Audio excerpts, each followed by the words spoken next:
नमस्कार, apex news India में आप सभी का स्वागत है। मैं हूं आपके साथ अब्दुल करीम।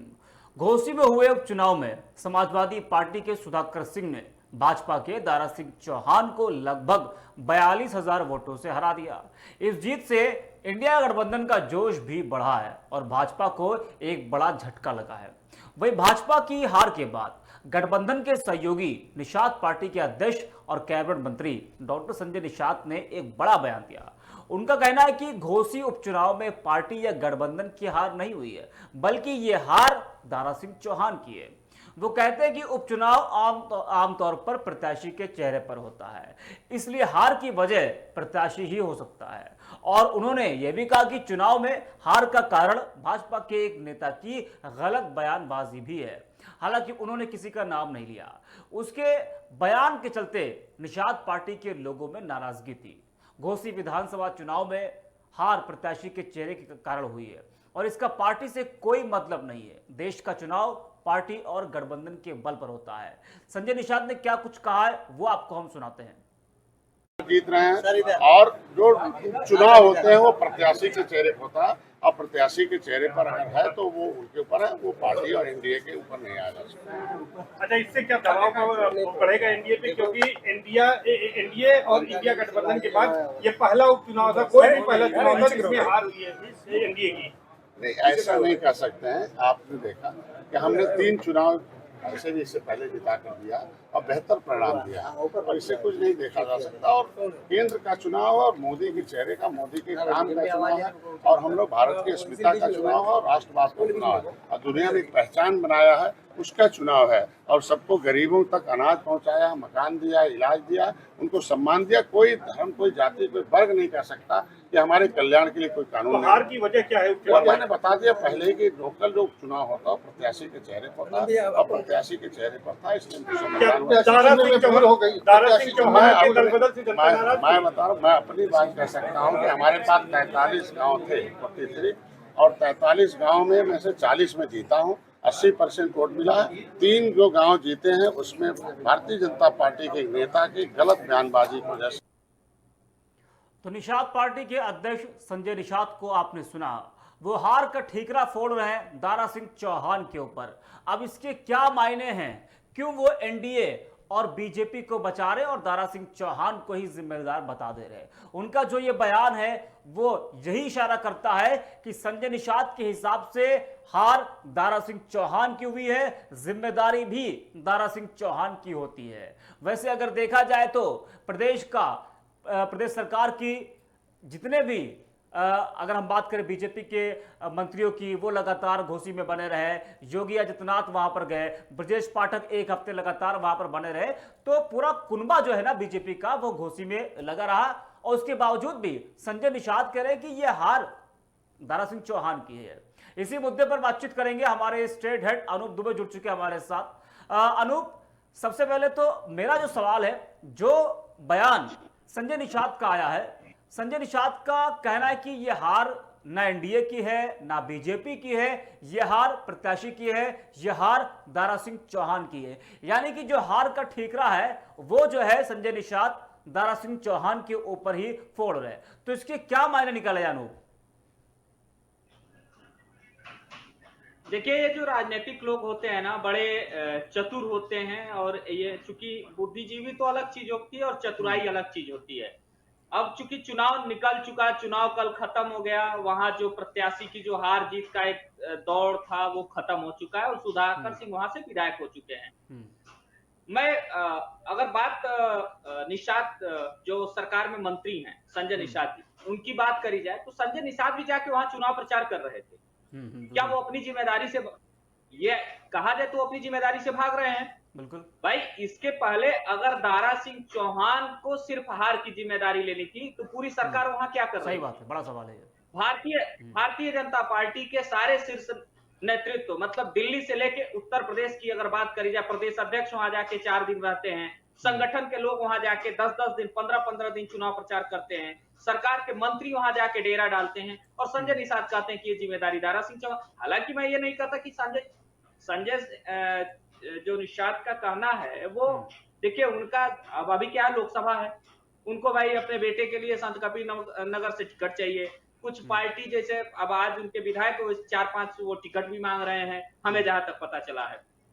तो वो एक शार्प तरीके से इससे किनारे हो रहे हैं। अब तो देखिए, जैसे जब आदमी जिम्मेदारी से भागता है तो डायरेक्ट ये थोड़ी कह सकता है कि नहीं हम अपनी जिम्मेदारी नहीं लेते हैं, वो जिम्मेदारी किसी पे डाल देता है। दारा सिंह चौहान, निश्चित रूप से ये दारा सिंह चौहान की व्यक्तिगत हार है, बिल्कुल, मैं इस बात से नकार नहीं सकता हूं। पर क्या ये लोग, जो लोग वहां थे, वो लोग क्या कर रहे थे? भाई निषाद वोट बैंक है ना, निषादों का कितना वोट उनको मिल गया, ये समीक्षा भारतीय जनता पार्टी और उनके जो घटक दल है वो तो कह रहे हैं कि ये काम मेरा, वो कह रहे हैं कि 42 से 43% हमको वोट निषाद समाज का मिला है। अब कितना मिला है वो जानते होंगे, ये हमारा काम नहीं है। हमारा सिर्फ काम जो उन्होंने जो कहा उस पे अगर आप हमसे जानना चाहते तो मैं यही कहूंगा, ये गैर जिम्मेदाराना बयान है, क्योंकि वो भारतीय जनता पार्टी के साथ वो गठबंधन में है। अगर वो ये कह रहे हैं कि केवल दारा सिंह चौहान की हार है, तो फिर वो 14-15 दिन क्या कर रहे थे वहां? बिल्कुल, भाई तो ऐसे बयानबाजी करने से अनूप अच्छा है कि जो है पार्टी को बैठकर आपस में बातचीत करनी चाहिए और समीक्षा करनी चाहिए और कमियों को तलाशना चाहिए कि आखिरकार घोषी में क्या कमी रह गई, कहाँ पर चूक हो गई, किससे चूक हो गई।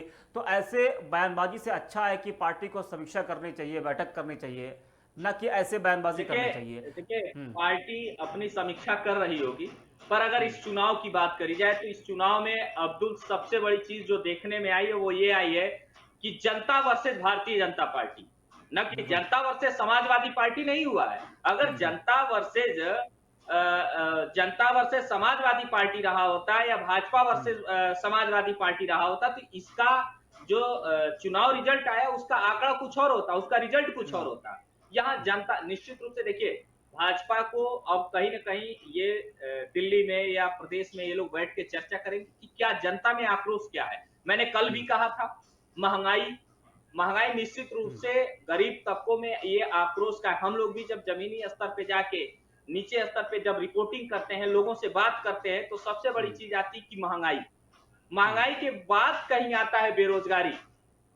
तो अभी देखिए लोग महंगाई से जूझ रहे हैं, बेरोजगारी अलग की चीज हो गई। भाई लोगों के पास खाने को नहीं रहेगा तो फिर रोजगार के लिए, भाई जब खाने को आएगा तो रोजगार के लिए सोचेगा, वो खाने बिना ही मर रहा है तो रोजगार के लिए वो कहां यहाँ पर जो है वो दो बड़े सवाल हैं जो सामने निकल कर आए हैं, दो अहम मुद्दे हैं जो शायद हार की वजह हो सकती है। एक तो घरेलू और बाहरी, ये भी मुद्दा वहां पर हावी रहा, घरेलू बनाम बाहरी मुद्दा ये हावी रहा। दूसरा जो वहां पर अनूप था वो था दारा सिंह चौहान की जो क्या नाम है, अगर हम आयाराम गयाराम वाली जो पॉलिटिक्स है, ये भी मुद्दा वहां पर हावी रहा।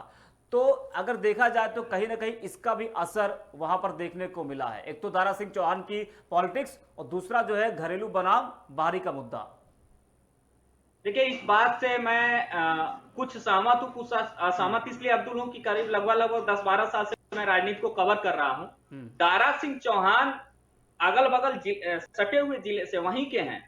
दारा सिंह कहीं बहुत दूर से नहीं है, पर घोसी विधानसभा उनका नहीं लगता है, वो आजमगढ़ से आते हैं। और दारा सिंह चौहान एक मजे हुए राजनेता हैं। दारा सिंह संगठन में भी उनका एक कद है, भाजपा में भी जब रहे तो भी कद। हाँ, उनका थोड़ा सा नाराजगी ये था, जैसे देखिए पिछली कई बैठकों में, समाजवादी बैठकों में अखिलेश यादव ने उनको नहीं बुलाया।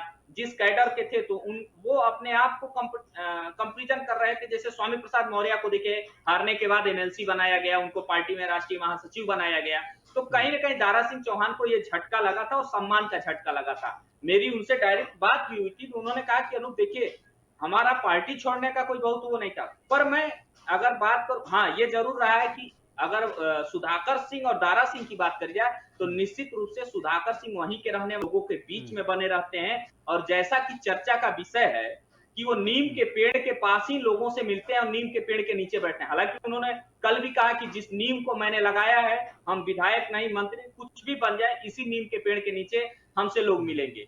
और वहां जमीनी स्तर पे वो काफी मजबूत हैं, लोगों के सुख दुख में बड़े खड़े रहते हैं सुधाकर सिंह। अभी देखिए उनके लड़के का एक वीडियो वायरल होता है जो चुनाव में हो रहा होता है, वो लोग कहते हैं कि जोड़ तोड़ के ये वीडियो बनाया गया है।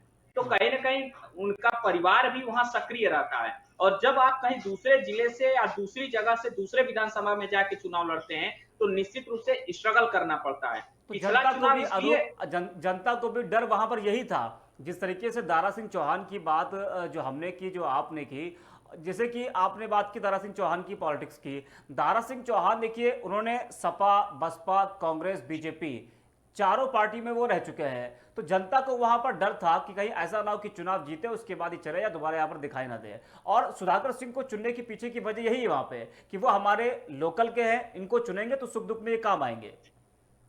देखिए मैंने सुधाकर सिंह के बारे में बताया, दारा सिंह के बारे में बताया। दारा सिंह चूंकि दूसरे विधानसभा से आके वहां चुनाव लड़ा, पिछली बार जब वो चुनाव जीते थे तो उसमें सबसे बड़ा इफेक्ट था कि सुधाकर सिंह उनके साथ थे, समाजवादी वोट बैंक उनके साथ था और प्लस उनका अपना कैडर जो है वो उनके साथ था। इस बार वो कैडर ही अलग हो गया। इस बार केवल देखिए समाजवादी पार्टी के प्रत्याशी थे और भाजपा के प्रत्याशी। हालांकि अभी मैं सुन रहा था अरुण राजभर को, उन्होंने कहा कि अगर बसपा वहां उतर गई होती तो गणित कुछ और होता। निश्चित रूप से बसपा ने नोटा की बात करी थी। मायावती ने सीधे कहा था हम किसी का समर्थन नहीं करेंगे, हम नोटा दबाएंगे।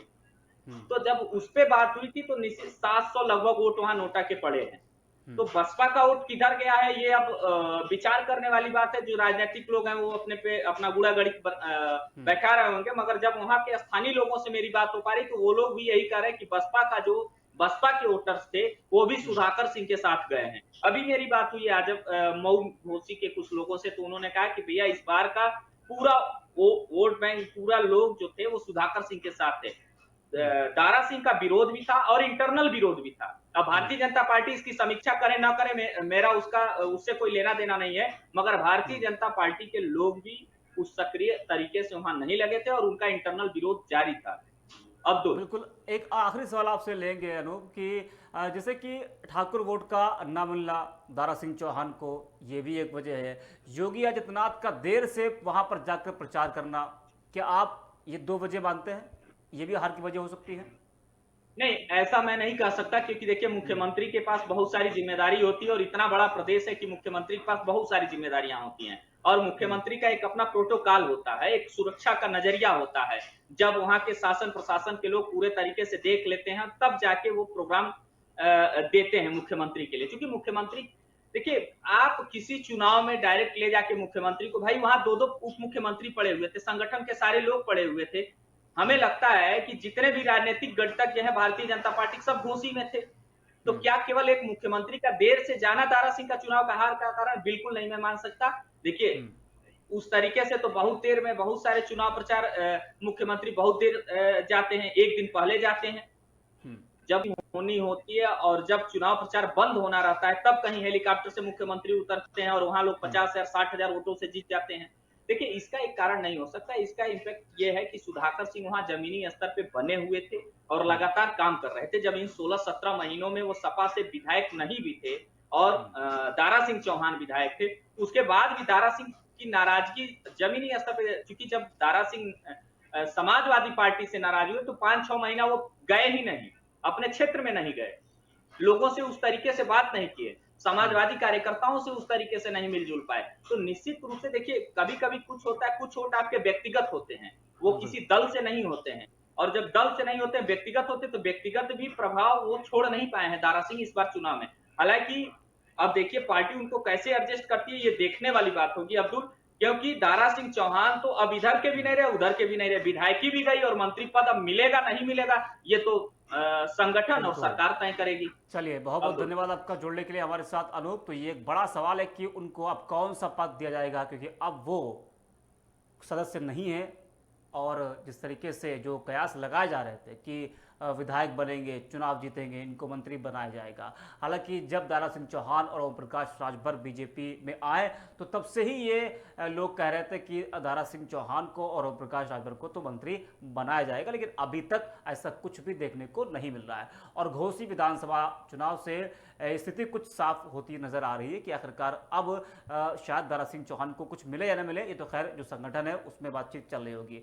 हालांकि ये एक बड़ी हार है बीजेपी की, क्योंकि ये एक बड़ा चुनाव बन गया था, बड़ा एक हॉट सीट विधानसभा सीट बन गई थी घोसी लोकसभा चुनाव से पहले, और इंडिया गठबंधन के बनने के बाद ये पहला उपचुनाव था तो जाहिर सी बात है कि दोनों दलों के लिए ये एक बहुत बड़ा चुनाव था। आपने देखा कि समाजवादी पार्टी के चाहे शिवपाल सिंह यादव को ले लीजिए, अखिलेश यादव को ले लीजिए, नरेश पटेल को ले लीजिए, यानी कि दोनों पार्टियों के जो बड़े कद्दावर नेता थे वो घोषी में लगे हुए थे कि हाँ हमारा जो प्रत्याशी है उसको किसी तरीके से जिताना है, और आखिरकार जो समाजवादी पार्टी की मेहनत थी वो रंग लाई है।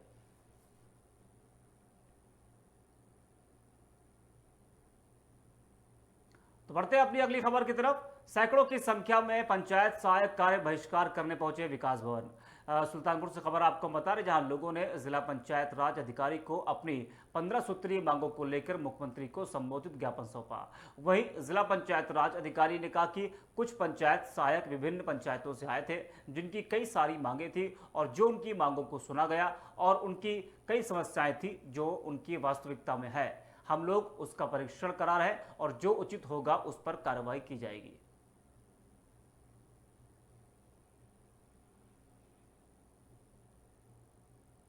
लोग एकत्रित हुए हैं क्योंकि हमको क्रॉप सर्वे का काम दिया गया है।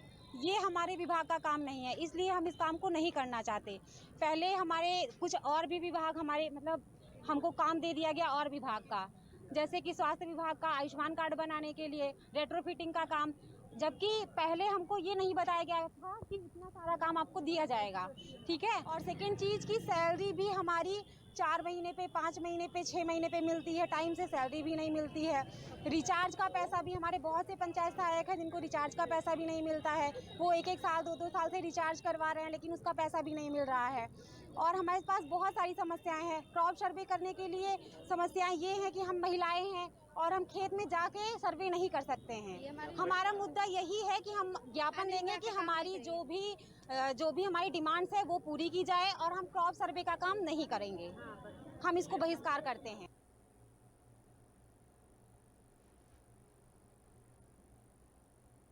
अंबेडकर नगर से खबर आपको बता दें, जहां लव जिहाद का मामला सामने आया है, जहां मुस्लिम युवक ने हिंदू बनकर फेसबुक पर एक युवती से दोस्ती की। बाद में दोनों ने मंदिर में शादी कर ली। युवती को जब इस बात का पता चला कि युवक हिंदू नहीं बल्कि मुस्लिम है तो पीड़िता ने पुलिस अधीक्षक से मिलकर शिकायत की। बता दें कि मामला मालीपुर थाना क्षेत्र के गांव का है। थाना कोतवाली अकबरपुर के मिर्जापुर कोंडरा निवासी दाऊद इब्राहिम पर आरोप लगाते हुए युवती ने एसपी से शिकायत की है। शिकायत में कहा गया है कि मुस्लिम युवक ने अपना नाम छुपाकर फेसबुक पर उससे दोस्ती की, फिर उसे प्रेम जाल में फंसाकर मंदिर में शादी कर ली। युवती का आरोप है कि मुस्लिम युवक जिसने अपना नाम राहुल बताया था वो अब जबरदस्ती इस्लाम धर्म कबूल करने के लिए मारपीट कर दबाव बना रहा है। बीते 6 अगस्त की रात में भद्दी गाली और जान से मारने की धमकी दी और धर्मांतरण का दबाव बनाया। इस संबंध में एसपी अजीत कुमार सिन्हा ने बताया कि प्रकरण संज्ञान में आया है। थानाध्यक्ष को जांच कर वैधानिक कार्रवाई के निर्देश दिए गए हैं। सर, ये दाऊद नाम का लड़का पहले मेरे से 8 साल पहले बात कर रहा था, राहुल नाम बता के। उसके बाद ये बात किया मेरे से, मेरी शादी हो गई टांडा। फिर मैं अपने घर चली गई, वहाँ गया, बवाल करवाया, मेरा शादी वादी तोड़वाया, अपने साथ ले आया। अपने साथ ले आने के बाद अपने घर पे ले गया। मुझे पहले प्राइवेट जगहों पे रखा, 5-6 जगह। उसके बाद अपने घर ले गया, वहाँ मारा पीटा। उसके बाद मुझे बोला अपना धर्म परिवर्तन बदलो तभी हम आपको रखेंगे। पहले नहीं था पता सर, जब इमाम बाग में हमको लेकर गया वहाँ उसके बारे में इसको हमको जानकारी मिली कि ये मुस्लिम है। राहुल नाम बता के मुझसे बात करता था। एक लड़की है, उसकी शादीशुदा लड़की है और उसको शादी के बाद एक लड़का हिंदू नाम से अफेयर में आता है, फिर उसको अपने साथ ले जाता है। बाद में जानकारी उस लड़की को होती है कि वो मुस्लिम है लड़का, और धर्म छुपा के उसने हिंदू धर्म का कहते हुए विवाह का प्रस्ताव रखा था। इस तरीके का एक प्रकरण अभी संज्ञान में आया है, जिसमें मैंने अभी थानाध्यक्ष को बता दिया है। थानाध्यक्ष मौके पे जा रहे हैं, इसकी जांच करके जो इसमें वैधानिक कार्रवाई है सुसंगत धाराओं में दर्ज करके कार्रवाई की जाएगी। सुल्तानपुर में जेल पहुंचे कॉलेज शिक्षक की मासूम बेटी एसडीएम ऑफिस में इंसाफ मांगने पहुंची। उसने हाथ में तख्ती ले रखा था जिस पर लिखा था, मेरे पापा को वापस लाओ, वापस लाओ। दरअसल ये पूरा मामला कादीपुर कोतवाली क्षेत्र के श्री रामदेव पांडे इंटर कॉलेज सरैया मुस्तफाबाद का है। बीते मंगलवार से यह विवाद शुरू हो गया था। सहायक अध्यापक सतीश कुमार मिश्र का प्राचार्य रघुनायक प्रसाद द्विवेदी व उप प्राचार्य देवेंद्र मिश्र से पुराने विवाद के चलते विवाद हुआ था, जिसमें प्राचार्य और उप प्राचार्य बुरी तरह घायल हो गए थे। कॉलेज में तोड़फोड़ भी हुई थी। दोनों घायलों की तहरीर पर कादीपुर कोतवाली में मुकदमा दर्ज हुआ और पुलिस ने सहायक अध्यापक सतीश मिश्र को गिरफ्तार कर जेल भेज दिया था। आरोपी के शिक्षक की तहरीर पर कार्रवाई नहीं हुई। विरोध में अगले दिन बुधवार को कई शिक्षक संगठनों ने जिला विद्यालय निरीक्षक कार्यालय पर धरना शुरू कर दिया था। वहीं शिक्षक की बेटी ने एसडीएम से अपने पिता को छुड़वाने की गुहार लगाई। साथ ही बच्ची की हाथ में एक तख्ती भी थी जिसमें लिखा था कि मेरे पापा को वापस लाओ।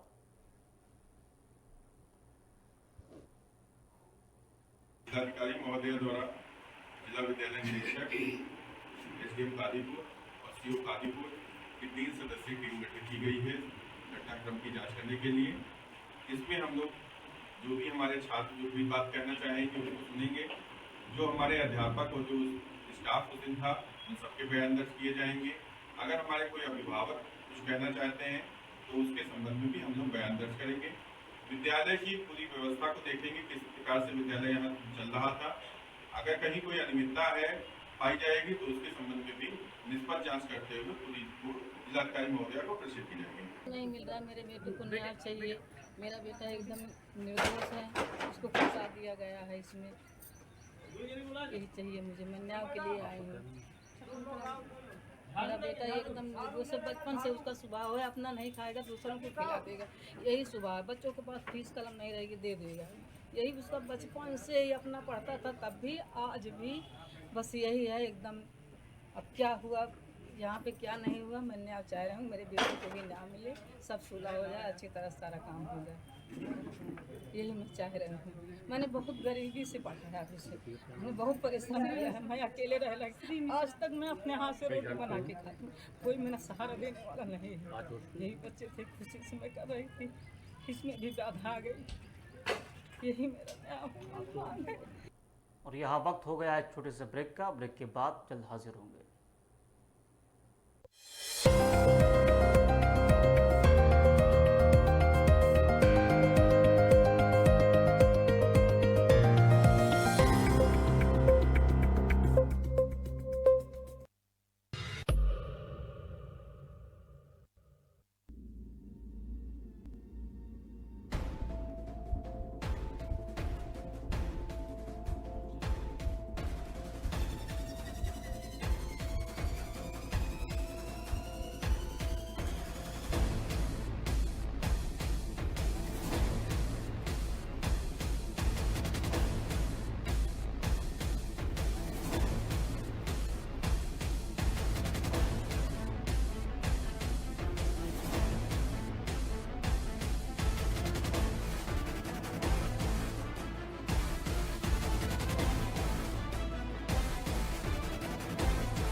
HERO hero.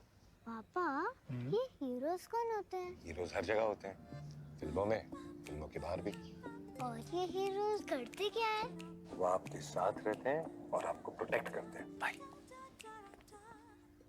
फिर तो आप ही मेरे हीरो हुए, क्योंकि आप ही मुझे प्रोटेक्ट करते हो। लेकिन इस घर में एक और हीरो है जो हमेशा आपको सेफ रखता है।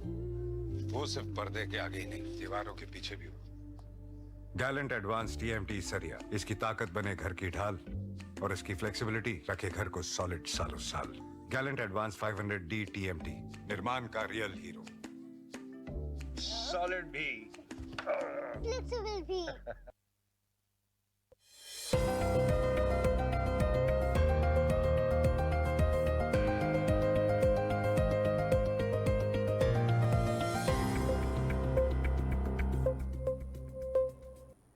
ब्रेक के बाद स्वागत है आप सभी का। चंदौली से खबर है, जहां मेरी माटी मेरा देश अभियान के तहत जिले में अमृत कलश यात्रा का आयोजन किया गया। आपको बता दें, यह कलश यात्रा भाजपा विधायक कैलाश खरवार के नेतृत्व में आदर्श नगर पंचायत चकिया के वार्ड नंबर 1 के वार्ड नंबर कलश यात्रा निकाली गई। इस कलश यात्रा में जनप्रतिनिधि के साथ नगर पंचायत के सैकड़ों कर्मचारी भी शामिल हुए। इस यात्रा में शामिल सभी लोग डोर टू डोर घर घर जाकर कलश में एक चुटकी माटी या एक चुटकी चावल का दाना देने का आह्वान किया।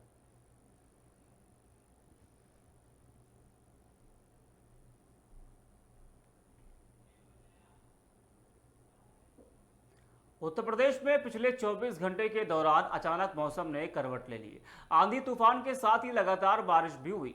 लखनऊ मौसम केंद्र की माने तो 8 सितंबर यानी कि शुक्रवार को उत्तर प्रदेश के कई जिलों में बारिश होने का पूर्वानुमान है।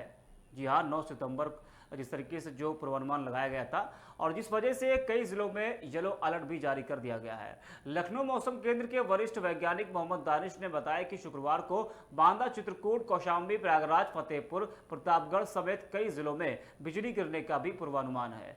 वहीं कानपुर देहात, कानपुर नगर, औरैया, जालौन, हमीरपुर, झांसी और उसके आसपास के इलाकों में भारी बारिश होने के साथ ही तेज हवाएं चलने का अनुमान लगाया गया था। आपको बता दें कि अचानक मौसम में हुए इस बदलाव की वजह से प्रदेश के ज्यादातर जिलों में अधिकतम तापमान लगभग 2 से 3 डिग्री सेल्सियस तक गिर गया, जबकि न्यूनतम तापमान में भी 3 डिग्री सेल्सियस की गिरावट दर्ज की गई है। तापमान गिरने की वजह से प्रदेशवासियों को भीषण गर्मी और उमस से राहत मिली है।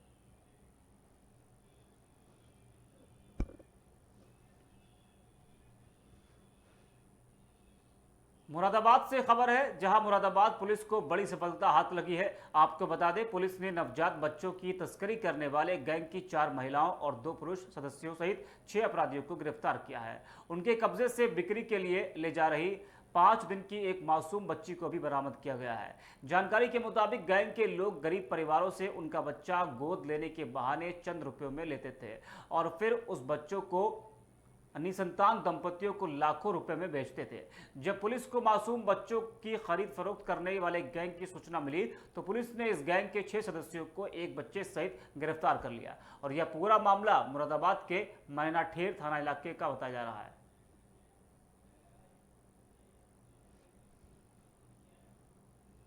लखनऊ के पारा थाना क्षेत्र स्थित सरोसा गांव में बुधवार कोर्ट के आदेश पर पहुंची राजस्व टीम पर महिलाओं ने हमला बोल दिया। टीम के साथ मौजूद महिला दरोगा और सिपाहियों के रोकने पर महिलाएं उनसे भी भिड़ गई। सड़क पर महिलाओं और पुलिस के बीच मारपीट देखकर भीड़ जमा हो गई।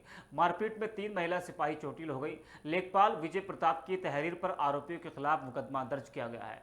लेखपाल विजय प्रताप के मुताबिक रविंद्र गुप्ता उनके दोस्त अरुण ने व्यापार शुरू करने के लिए 35 लाख का लोन बैंक से लिया था, जिसमें रविंद्र ने गारंटी ली थी।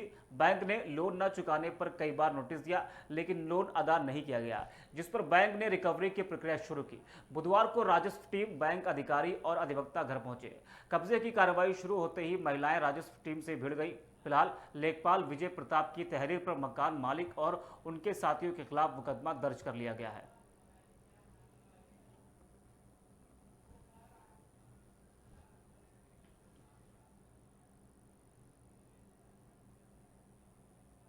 और यह वक्त हो गया एक छोटे से ब्रेक का। ब्रेक के बाद जल्द हाजिर होंगे।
मैं बोल रही हूँ ना कि मुझे शादी नहीं करनी है अभी। देख, मैं लड़के को देख रही हूँ बस। तो एक काम कर, तू कर ले शादी। मुझे नहीं करना शादी वादी।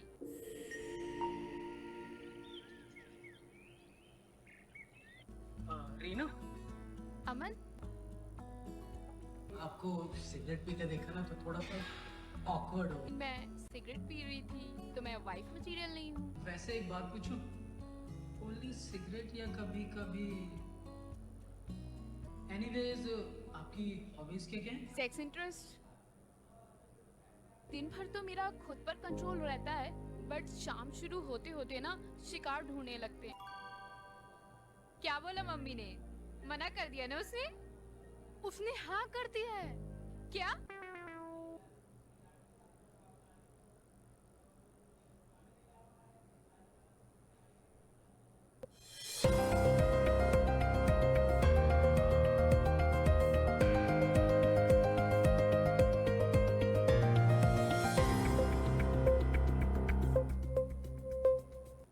ब्रेक के बाद स्वागत है आप सभी का। बढ़ते हैं खबरों की तरफ। घोसी उपचुनाव में समाजवादी पार्टी के सुधाकर सिंह भाजपा प्रत्याशी दारा सिंह चौहान को हराकर एक बड़ी जीत दर्ज की है, जिसके बाद सपा की ओर से सबसे ज्यादा ओम प्रकाश राजभर पर लगातार हमला किया जा रहा है। आपको बता दें, चुनाव के दौरान राजभर ही सबसे ज्यादा सपा पर निशाना साध रहे थे। वहीं अब जीत के बाद समाजवादी पार्टी ओपी राजभर पर निशाना साध रही। वहीं घोसी में जीत के बाद सपा दफ्तर के बाहर ओम प्रकाश राजभर की फोटो वाली एक बड़ी सी होर्डिंग लगाई गई है, जिसमें उन्होंने राजभर को दगा हुआ कारतूस बताया है। बता दें, लखनऊ में सपा के दफ्तर के बाहर एक पोस्टर लगाया गया है, जिसके जरिए सभी दलों को उनसे सावधान रहने को कहा गया है। वहीं इस पोस्टर में ऊपर की तरफ सुभाषपा प्रमुख ओम प्रकाश राजभर की तस्वीर लगी है और इस होर्डिंग पर लिखा है कि सभी दल सावधान, ओम प्रकाश राजभर दगे हुए कारतूस है। इस होर्डिंग के नीचे की तरफ समाजवादी युवजन सभा के पूर्व राज्य सचिव आशुतोष सिंह की तस्वीर भी लगी है।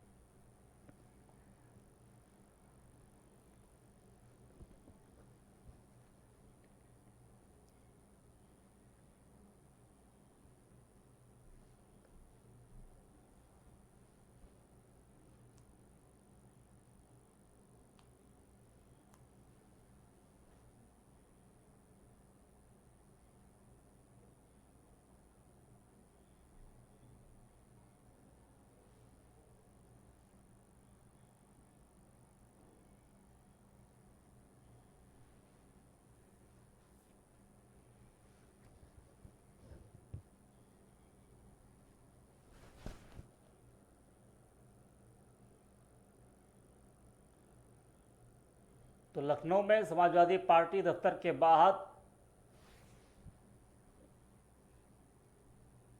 घोसी उपचुनाव की जीत ने इंडिया गठबंधन को आत्मविश्वास से भर दिया है। वहीं भाजपा के सहयोगी दलों का दावा कमजोर होगा। जी हां, वही जीत के बाद अखिलेश यादव के बयान से साफ है कि लोकसभा चुनाव में इंडिया फिर एनडीए को हराने के लिए पूरी ताकत के साथ मैदान में उतरेगा। घोसी सीट के उपचुनाव के नतीजे ने विपक्षी गठबंधन इंडिया को बड़ी ताकत दी है। वहीं भाजपा के नेतृत्व वाले राष्ट्रीय जनतांत्रिक गठबंधन एनडीए को आत्ममंथन के लिए भी विवश किया है। तो ये जो जीत है, ये इंडिया गठबंधन के लिए बड़ी जीत है और एनडीए गठबंधन के लिए ये एक बहुत बड़ा झटका है। भले ही नतीजा सिर्फ एक सीट का हो, लेकिन इसकी चर्चा लोकसभा चुनाव तक रहेगी।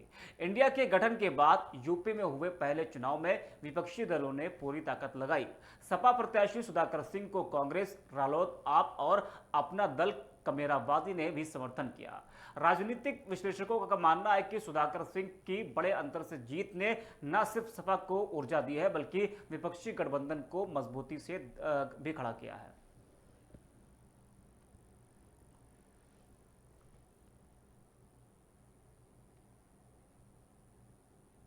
तो फिलहाल के लिए खबरों में बस इतना ही। देश और दुनिया की तमाम बड़ी खबरों के लिए आप देखते रहिए टक्स न्यूज़ इंडिया।